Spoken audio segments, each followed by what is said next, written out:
Hey, Brian. Hey, Hey, nice to have you here. Hello, YouTube. that's great to be back. I am pulling off a very, very cool trick. I just want to point out before we get started. Okay. So, on the Talk Python channel, I'm doing a podcast with Anthony Shaw and Shane from Microsoft about Azure and Python and some CLI stuff they built and Fast API. And at Okay. the exact same time, I'm doing this one here. They're both streaming live. I, I, I don't know how that's happening. The other one was recorded 2 months ago, and we couldn't release it because some of the things weren't finished yet. But so I hit go on that. The real one, if you're bouncing around, the real one is here. Okay. So Joan is here. Anyway, with that, you ready to start a podcast? Yeah, definitely. Hello and welcome to Python Bytes, where we deliver Python news and headlines directly to your earbuds. This is episode 294, recorded July 12th, 2022. I'm Michael Kennedy. And I am Brian Ocken. It's just Brian, us this weekend or this it's today. Just us. Yeah. It's I don't know. Dean out of the audience asked, "Is this a daily podcast show now?" I'm a little bit torn about it. I feel like we almost could do a daily show, but then I think what it might take to do a daily show, knowing how much work a weekly show is. And no, it's not a daily podcast. No. Would be fun, but no. Might be fun to do sometime. Just do like a full week or something. Right, exactly. Just a super. There's so much news we're shooting every day for the week. Cool, but just like the same topics, like 6 days in a row. Do them over. Yeah. Exactly. All right. Am I up first this week? You are. Yes. Right on. Well, let me tell you about something specialist. So just last week, I believe it was, I interviewed Alex Waygood, who did the write-up for the Python Language Summit. And as part of the topics we were discovering, the Python Language Summit and Python this year is focusing a lot on performance and what's called the Shannon plan. So this is Mark Shannon's plan to make Python 5 times faster over 5 releases. It's got a ton of support at Microsoft.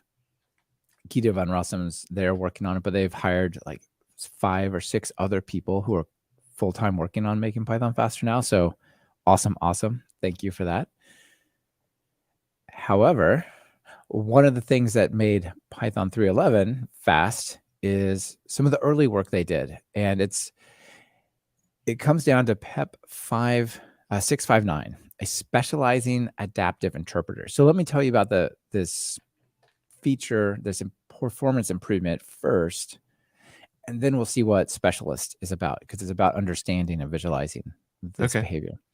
Okay. So one of the things that is a problem with Python, because it's dynamic and its types can change and what can be passed could vary. I mean, you could have type hints, but you can violate the type hints all day long and it's fine. So what the interpreter has to do is say, well, we're going to do all of our operations super general. So if I have a function and it's called add and it takes X and Y and it returns X plus Y, seems easy, but is that string addition? Is that numerical addition? Is that some custom operator overloading with a dunder add or whatever it is in some type? If it fails in one way, you kind of got to reverse it. Like there's all this unknown, right? Yeah. What if you knew those were integers and not classes or not strings? You could run different code. You wouldn't have to first figure out what they are. Are they compatible? Do you do the add in the low-level C Python internals, or do you go to like some Python class and do it? Right? You could be much more focused. Yeah. Additionally, if it was adding for a list, you could say, well, if I know their list, what we just do is go list.extend. And we give it the other list, right? We don't hunt around and figure out all this other stuff. So that's the general idea of the specializing interpreter. Is it goes through and it says, look, we don't know for sure what could be passed here, but if it looks like over and over we're running the same code and it's always the same types, is there a way we could specialize those types, right? Is there a way that we could put specific code for adding numbers or specific code for combining lists? And this is called adaptive and speculative specialization. Okay. Okay. And my favorite part of it, when it's performed, it's called the quickening. Quickening is the process of replacing slow instructions with faster variants. So kind of like I said, it has some advantages over immutable bytecode. It can be changed at runtime. Like you see, we're always adding integers. It can use super instructions that span lines or take multiple operands. And it does not need to handle tracing, as it can fall back to the original bytecode for that. Okay. So there's a whole bunch of stuff going on here. Like the example they give is you might want to specialize load adder. So load adder is a way to say, give me the value that this thing contains. But what is the thing? One of the things you might do is you might realize it's an instance class. And then you would call load adder instance value. Okay. You might realize it's a module. And you might call load adder module or slot or so on, right? But if you knew, you don't have to go through first the abstract step and then figure out which of these it is. You just do the thing that it is. Okay. So that's the idea of this PEP. This is one of the things that's making Python 3.11 faster. Awesome. So to the main topic. Okay. And I'll just as a note, I'm saying okay as if I understand what you just said, but most of it I think just it's all right. I think, well, let's look at pictures. Okay. All right. So this thing by Brant Boucher, it's called Specialist, and it's about visualizing this specializing adaptive interpreter. Oh, okay, good. Okay. So it says Specialist uses fine-grained location information to create visual representations of exactly where and how CPython 3.11's new specializing adaptive interpreter optimizes your code. And it's not just interesting, it has actionable information. Okay. So for example, see here, and if you got to pull up the website, if you're just listening, if you see in the website, you'll see some color. You'll see green, less green, yellow, orange, and all the way to red. So there's two aspects. There's sort of a darkness as well as a color. So the most, like where Python can take advantage of this feature, you see green. Where it can't, you see red. And imagine a spectrum. It goes like green, yellow, orange, red. So it's not on or off. It's how much could it specialize. Okay. Okay. So what you see here, for example, is it's able to take some numbers, an integer and a string, and then use the fact that it knows what those are to make certain things like appending an output and doing some character operations on it. Yeah. Right. It was able to replace that with a different runtime behavior because of this quickening. Right. Okay. So let's skip down here. I gave you a bit of the background. So it says, let's look at this example. We have F to C, which converts Fahrenheit to Celsius. And what it does is, okay, we're going to take an F, and it has type hints that say float, float. Okay. So, but those don't matter.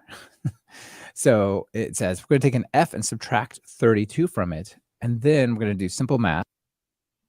We're going to take that result, that range, that size of temperature there, based on 0, and then multiply it by 5 and divide it by 9. We all learned this in chemistry class or somewhere where we talked about converting different measurement.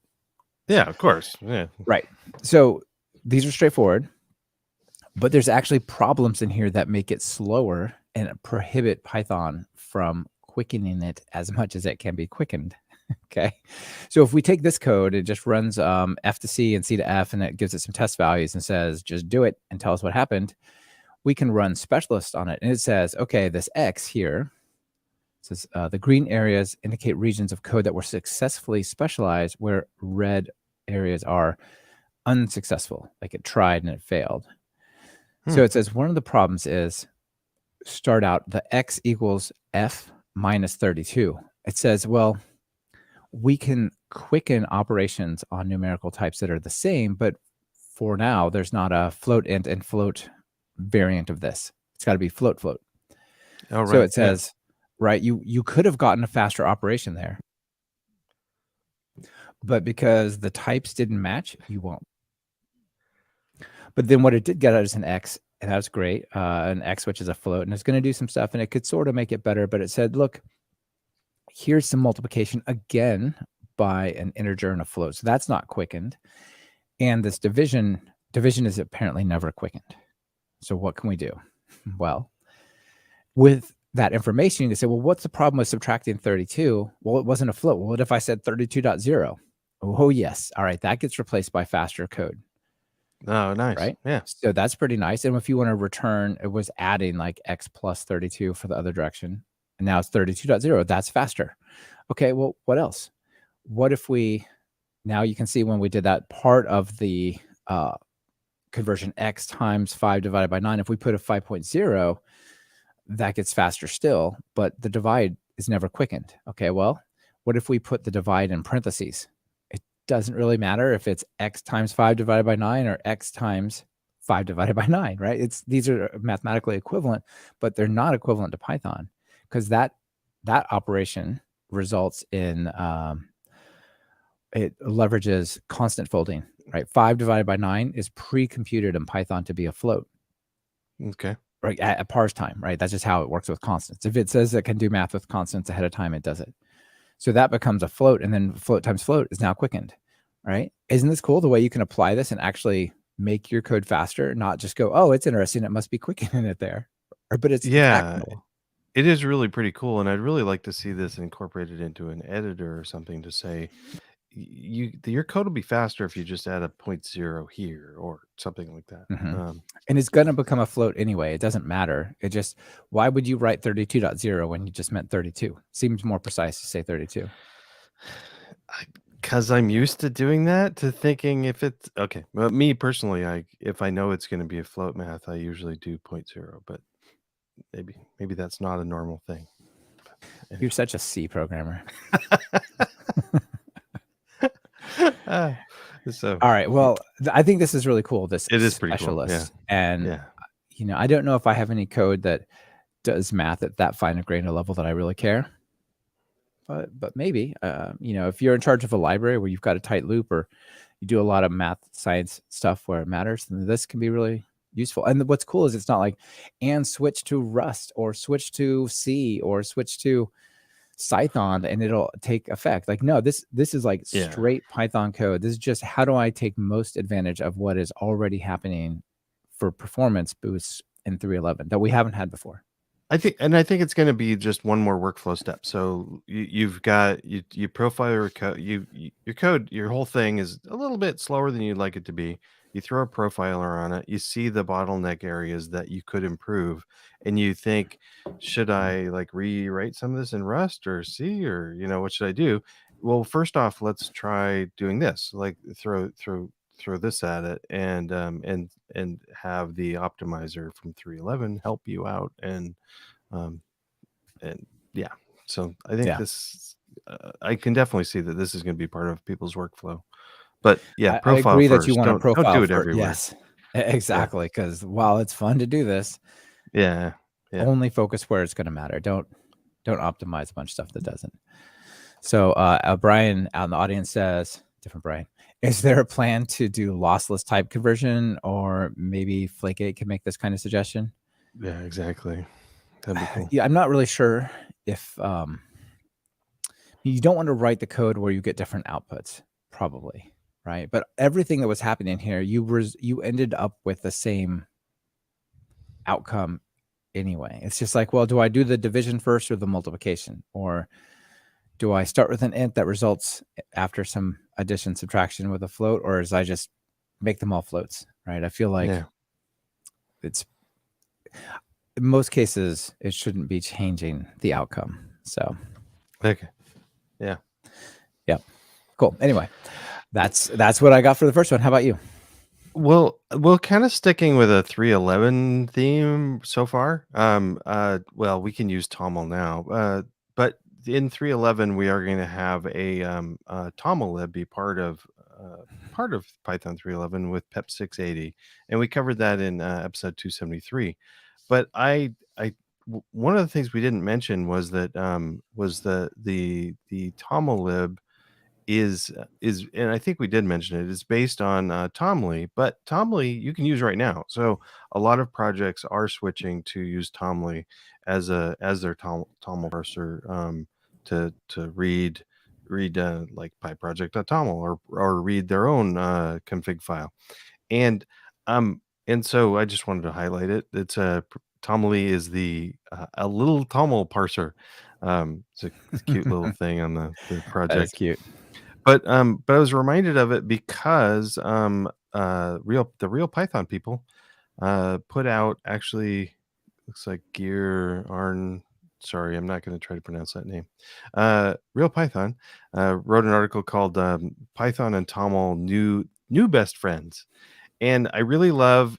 It's a very comprehensive article, but I really love at least the first 3 parts of it, using TOML as a config format, getting to know key value pairs, and load TOML with Python, because this is kind of what you're going to do with it. You're going to write config files for something, and I just this is a great introduction of TOML for Python, and that's kind of what we care about, right? So it goes through like just getting used to what TOML looks like, what a config file looks like, talking about how all the keys, even if it's like key value stuff, and even if you put a number there or something, it's going to be a string. All the keys get converted to strings, even if they don't look like them. And they are they're UTF-8, so you can use Unicode in there as well, which is kind of neat. Which emojis in there? Yeah. Well, are emojis UTF-8? I think mostly. Okay. Many of them are. Interesting. That'd be fun to put emojis in your. I don't know. What mode are we running? Are we running in cow mode or lizard mode? I'll do lizard. Yeah. Okay. Well, if you're running in lizard mode, is true. Okay, I gotta try that to see. I should have done that before. Oh my gosh, I think it's both horrible and amazing to imagine writing like config files to like put it in lizard mode. Do it. Yeah. One of the things that I didn't, before reading this article, one of the things I didn't know you could do in TOML, because I just sort of cursory, I use it with pyproject.toml, and that's about it. But you can talks about normal how to read stuff. But one of the things is what was I going to talk about? Arrays. And you can do arrays of things, which are neat, and tables and arrays of tables, which is like, so you have arrays of tables are these bracket things, and then you can do dot stuff. So if you have like was it user and user.player, these will show up as like, sub dictionary key things. And so one of the things that I played with it this morning, and it really, I should have had something to show, but the thing I like to do is to just read it. Just like this article talks about reading it, just read the TOML file into Python and print it. And then you can, and it'll print out as a dictionary. And then you can create whatever format you want for your TOML file, and then you can just see what it's going to look like, and then you know how to access it. That's one of the best ways to do that. That's awesome. Yeah. What an interesting format. That's pretty in depth. And a blast from last week past. Ashley, hey Ashley, says UTF-8 can encode any Unicode character. Emoji your heart emoji. Heart out. Oh yeah, you could do like, is it in heart mode? Heart equals true, heart equals false, or exactly. For optimizer, you could do a flame emoji equals true. Exactly. So I love it. Yeah. I think we have not leveraged the configuration as emoji sufficiently. No, yeah, I think PyTest should rewrite all of its configs as emoji items. Just do a PR. I'm sure they'll take it. Yeah. Yeah, it'd be good. All right. Yeah. All right. Let me tell you about our sponsor for this week before we move on. So this week it's brought to you by Microsoft Founders Hub. In fact, they are supporting a whole bunch of upcoming episodes. So thank you a whole bunch to Microsoft for startups here. Starting a business is hard. By some estimates, over 90% of startups go out of business within their first year. With that in mind, Microsoft for Startups set out to understand what startups need to be successful and to create a digital platform to help overcome those challenges. Microsoft for Startups Founders Hub. Their hub provides all founders at any stage with a bunch of free resources to help solve challenges. And you get technology benefits, but also really importantly, access to expert guidance and skilled resources, mentorship and networking connections, and a bunch more. So unlike a bunch of other similar projects in the industry, Microsoft for Startup Founders Hub does not require startups to be investor-backed or third-party validated to participate. It's free to apply, and if you apply, you get in, then you're in. It's open to all. So what do you get if you join or apply and then get accepted? So you can speed up your development with access to GitHub, Microsoft Cloud, with the ability to unlock credits over time, as in, I think it's over $100,000 worth of credits over time over the first year if you meet a bunch of milestones, which is fantastic. It'll help your startup innovate. Founder Hub is partnering with companies like OpenAI, a global leader in AI research and development, to provide benefits and discounts too. Neat. Yeah, through Microsoft Startup Founders Hub, becoming a founder is no longer about who you know. You'll have access to the mentorship network, giving you all access to a pool of hundreds of mentors across a range of disciplines, areas like idea validation, fundraising, management, coaching, sales, marketing, as well as specific technical stress points. To me, that's actually the biggest value is the networking and mentor side. So you'll be able to book a one-on-one meeting with these mentors, many of whom are founders themselves. Make your idea a reality today with the critical support you'll get from Microsoft for Startups Founders Hub. Join the program at pythonbytes.fm/founders hub. Link will be in your player's show notes. Nice. Yeah, cool. Indeed. All right, I guess I'm up next with this order we got. And oh my goodness, Samuel Colvin, take a bow. Because he put out a plan for what's happening with Pydantic version 2. But the reason I say take a bow is this is one detailed plan that is really, really thought through, thought out, backed up with a bunch of GitHub discussions and so on. Wow. So the idea is Pydantic started out as an interesting idea, and surprise, surprise, a bunch of people glommed onto it, probably more than it was originally envisioned to be so. So for example, SQL model from Sebastian Ramirez is like, Pydantic models are now our ORM to the database with all of the interesting stuff that ORMs have. And Roman Wright said, guess what? We could do that for MongoDB as well. Same with the Pydantic thing we recently spoke about. And then Sebastian Ramirez is like, also, like, hey, fast API, this can be both our data exchange as well as our documentation. Sure, I was like, oh my goodness, what's going on here? So there's a bunch of stuff on the insides that could be better, let's say, or maybe time to rethink this. So in this plan, it talks about what they'll add, what they'll remove, what will change, some of the ideas for how long it will take, and so on. Interesting. Yeah, here's a pretty significant thing. I'm currently taking a kind of sabbatical after leaving my last job to work on this, which goes until October.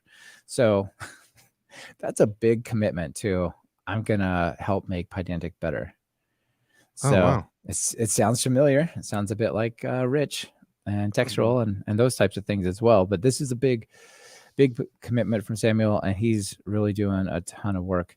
It says, people seem to care about my project. It's downloaded 26 million times a month. Which is insane. Yeah, that's awesome. That's kind of incredible. It is. And so it says, here's the basic roadmap. Implement a few features in what's now called the Pydantic core. We just had Ashley, who, as we saw, is out in the audience. Hey, Ashley, who gave a bit of a shout out to this feature. And also, I do want to also credit a couple other people, because Douglas Nichols and John Thagan also let me know that this was big news coming. So thank you all for that. The Pydantic core is being rewritten in Rust, which doesn't mean you have to know or do anything. It just means you have to pip install something. You get a binary compiled thing that runs a lot faster. Okay, so more on that in a second. First, they're working to get 1.10 out and basically merge every open PR that makes sense and close every PR that doesn't make sense, and then profusely apologize to why your PR that you spent a long time making was closed without merging. Some other bookkeeping things. Start tearing the Pydantic code apart and see how many existing tests can still be made to pass, and then release eventually Pydantic. The goal is to have this done by October, probably by the end of the year for sure. A couple of things worth paying attention to. There are a bunch of breaking changes in here. A lot of things are being cleaned up, reorganized, renamed, some removed. Like from ORM, people might be using that with SQL Alchemy. That's being removed, for example, and so on. So if you depend heavily on Pydantic, especially if you build a project like Beanie that depends heavily on Pydantic, you're going to need to look at this because some of the stuff won't work anymore. But let's highlight a couple things here. Performance. This one is really important because this is the data exchange level for Fast API. This is the database transformation level. When I do a query from the database, what comes back in some raw form and then is turned into a Pydantic model. And those are computationally expensive things that happen often. And in general, Pydantic version 2 is about 17 times 1,700% faster than V1 when validating models in a standard scenario. It says between 4 to 50 times faster than Pydantic 1. Wow. That's cool, right? Yeah. That alone should make your ears perk up and go, excuse me, my ORM just got 17 times faster. Wait a minute. I'm liking this. I know that this is not the only thing that happens at ORM level, but the ones I called out that depend heavily on it, like that's in the transformation path. So this is important. Yeah. This is actually, I'm super impressed. I normally don't even see this sort of advanced planning in commercial projects. Yes. Oh yeah. You could do a whole business startup that doesn't have the amount of thought that went into like what's happening in the next version of Pydantic. It's ridiculous. Incredible. Yeah. It's incredible. I mean, I was serious when I said take a bow. It really lays out, opens a discussion about certain things and so on. So like another one is strict mode. I think I even saw a comment in the chat about it. So one of the things I actually like about Pydantic, but under certain circumstances, I can see why you would not want it, is if you have something you say is an integer field and then you pass 1, 2, 3, the number, great. But if you also pass quote 1, 2, 3, Pydantic will magically parse that for you. Like this happens all the time on the internet. Like a query string has a number, but query strings are always strings. There's no way to have anything but strings. Yeah. So you got to convert them, right? So this automatically does that. But if you don't want that to happen, you say, you gave me a string, it's invalid. You can turn on strict mode, which is off by default, I believe. There's also a bunch of go ahead. So strict mode does the conversion or strict mode won't do the conversion. It says, you said it's an int, you gave me a string. Nope. Rather than, could it be an integer? Let's try that first. You know what I mean? Yeah. So, maybe one of the things you do is in the ORM level, one of those things, you might put it in strict mode so it doesn't do as much work trying to convert stuff. I don't know if it actually would matter, but formalizes a bunch of conversions. It has built-in JSON support and different things. Another big thing is this Pydantic core will be able to be used outside of Pydantic classes now. So you can do a significant performance to improve stuff like adding validation to data classes or validating arguments and query strings or a type dict or a function argument or whatever. Yeah. Yeah. Let's see. Next up. Let's see this one. Strict mode. We talked about strict mode. Another one is required versus nullable. There's a little bit of ambiguity of, if you said something's a string, that means it's required and it can't be none. If you say it's a string pipe none, or it's an optional string or something like that, then basically the behaviors were a little bit different. Originally, I think this is when typing was pretty new. It said Pydantic previously had a confused idea of required versus nullable.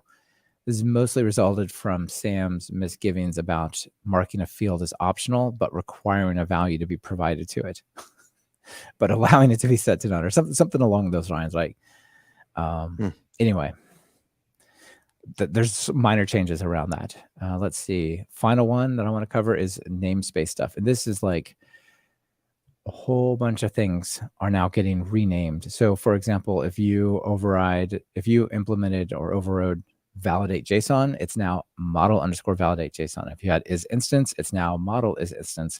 Okay. So there's a bunch of these changes all over the place. Yeah, that look like they're going to cause break-in changes. They're easy to fix. Just change the name, but it's not nothing. Also, parse file. I also love his candor here. Parse file.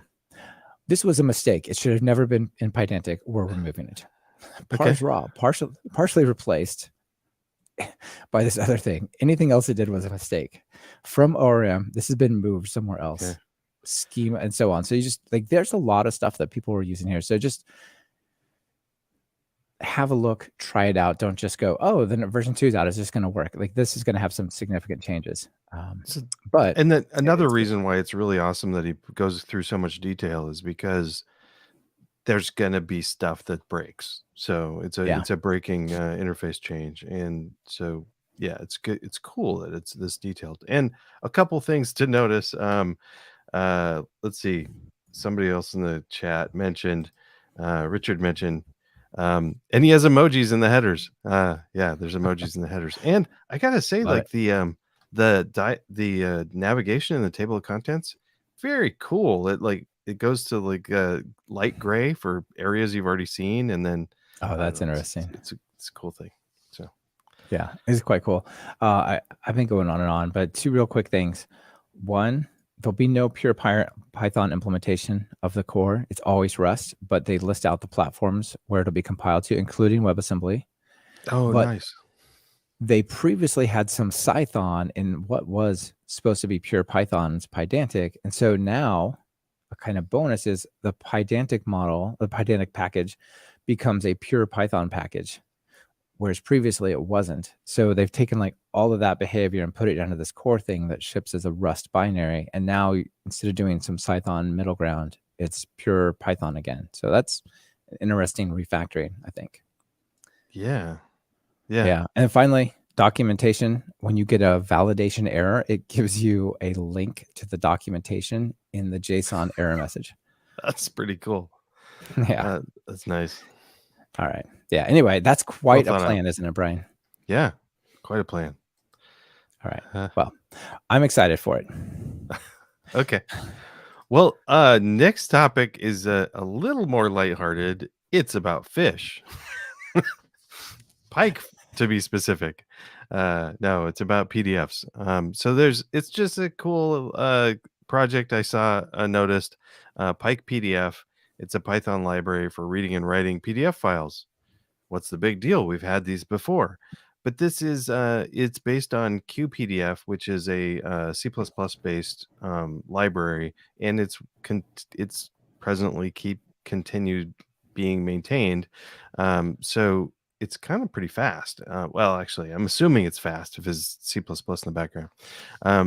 But it's also pretty just nice and elegant to do things, and the documentation has this nice fish, which is good. I always like cool diagrams, cool logos, but some of the neat things that you can do with it. So it's recommending that you not use it if you're just writing PDF files. That there's other things that you can use. What was it, like Report Lab to write PDFs? But if you're having to read or modify PDFs, then this is where it shines. You can do things like copy pages from one PDF to another, split and merge PDFs, extract content out of PDFs. Like if you're using it for data stuff, you get a report in PDF and you're trying to pull that information out, you can use it for that. Or images, you can pull all the images out of a PDF file. Or this is kind of cool, you can replace images in a PDF file and generate a new one without changing anything else about the file. It's kind of neat. So just kind of a neat, if people are working with reading or modifying PDF files, it's maybe check this one out. So yeah, this looks great. The fact that it's in C++, I'm guessing it's probably standalone. I remember I've done some PDF things before, and it felt like I had to install some OS level thing that it shelled out to. So this is cool. Yeah, and some nice on the README. It has a comparison of some of the different PDF or PDF libraries that you could use, and some of the reasons why you might want this one. Like it supports more versions. I didn't realize that. Like one of these libraries I've heard of before, PDFRW, doesn't support the newer versions. So bummer. And then also password protected files. it supports that, except for but not public key ones, but just normal password Just protected. straight passwords. Yeah. Yeah, That's great. so it's kind of Also like the measure of actively maintained, the commit activity per year over the year, something like that. Oh, right. That's kind of interesting. Yeah, it's an interesting metric. It seems good. I haven't really thought about it lately, but yeah. Nice. Okay. All right. Yeah, this is a great one.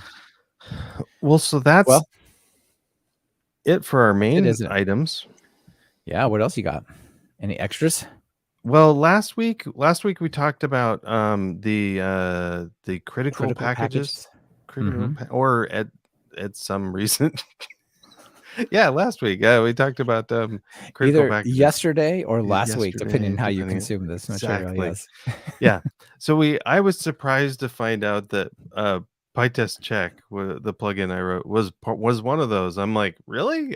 Because it's like the top 1%. So if anybody's curious, I wanted to just highlight that a little bit. So PyTest-check is a plugin that allows multiple failures per test, and one of the best ways it's a secondary way that one of the contributors added is you can use it as a context manager. You can say like with check and then do an assert, and then you can have multiple of those within a I like the one-liner even.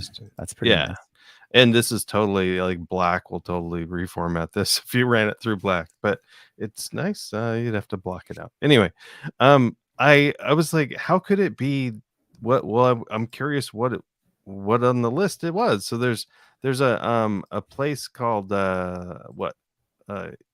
Hugo VK has a top PyPI packages list, and it's updated. I think it's just updated once a month or something, but you can do the top 5. You can do the top 5,000. It's the top 5,000 or 1,000 or 100. And so was curious about where on the list I was. I'm number 1,677. So kind of far down the list, but hey, it's still in the top third of the top 1%. That's pretty awesome. The PyTest is number 72. That was pretty neat. And Pydantic, which we covered, was I just checked 117. But there are 57 PyTest plugins that show up in the top 3,500. So that's pretty neat. That is pretty neat. That's all I got for extras. All right. Well, I have 0 extras. So mine are finished as well. How about a joke? Yeah. Great. All right. I told you we're coming back to it. So this one comes from Netta Code Girl at neta.mk. And let me just pull this one up here, right? So this one is there's this colleague here. Can I make that? There we go. Make it a little bigger. There's the 2 women who are developers, Netta and her unnamed friend who always has got in trouble with the elevator last time, basically. And there's this sort of weird manager looking guy that comes in and says, I tested your chatbot, but some of its replies are really messed up. Well, that's what testing's all about. I'll go through the logs later, says one of the girls. No need. Right. Check out the faces. She's like, excuse me, I'm not even sure I want to open the logs now. How terrible. Yeah. Don't look at the logs. That's what testing's for. I'll go through the logs later. Well, yeah, she's got some good ones in her list there, so love it. Yeah, I like the art too. Nice art. I do too. It is. So, also nice was our podcast. Thanks for being here. Thank you. Yeah, you bet. See you next week. See you next time. Thanks everyone who showed up live. Bye.